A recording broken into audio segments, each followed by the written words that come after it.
Welkom. In hierdie video gaan ons ondersoek hoe om lig te verstaan en te manipuleer kan jou foto's verhef.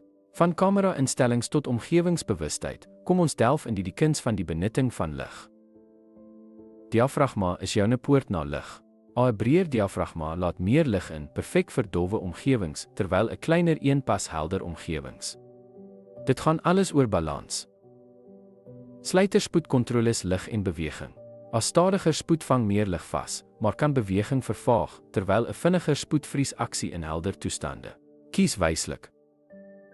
Weerkaatsende lig kan skaduwees versag. Gebruik natuurlike oppervlaktes of reflektors om lig op jou onderwerp te weerkaats en sodoende 'n meer gebalanseerde beeld te skep.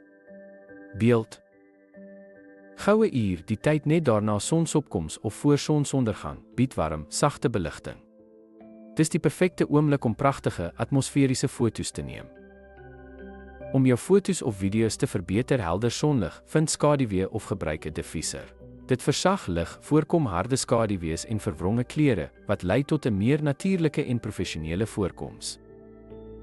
Ten slotte, die bemeestering van kamera-instellings en omgewingslig te verstaan is die sleutel tot die neem van goeie foto's.